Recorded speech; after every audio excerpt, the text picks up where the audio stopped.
Whether you've just finished a journal and are ready for a new one, or you want to begin one for the very first time, starting in a new journal can be daunting.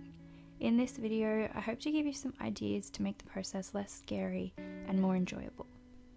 When starting a new journal, the first thing you need to do is decide on what book to use. This of course will depend on your own personal needs and tastes.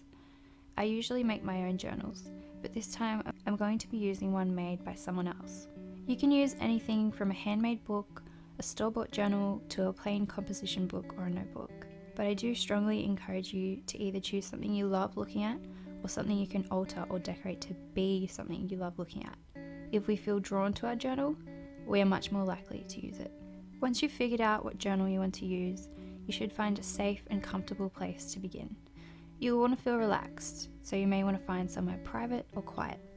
I think a journal is the perfect place to get creative.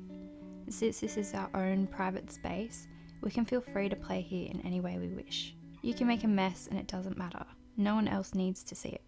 I've collected some papers, patterns and images to use to decorate my journal as I go. This not only makes the pages more interesting to look at, but it also makes it fun for me to use, and it keeps me interested in coming back to my journal too. The first thing I like to do is personalise my inner front cover. So usually I'll add some kind of pocket with a card or a note stating my name and when I began writing in my journal.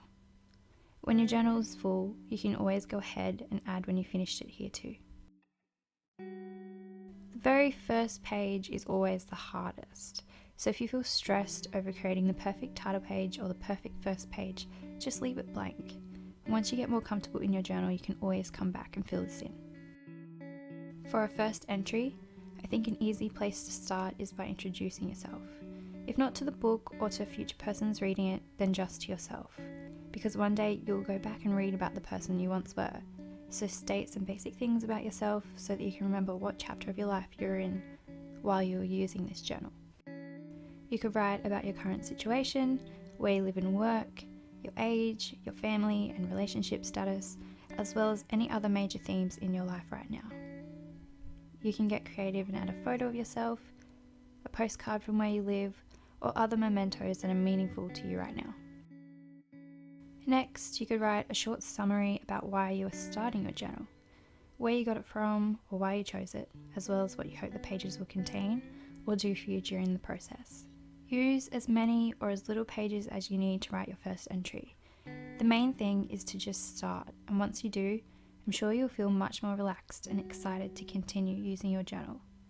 Remember that there are absolutely no rules and you can use your journal in any way that suits you and your unique life.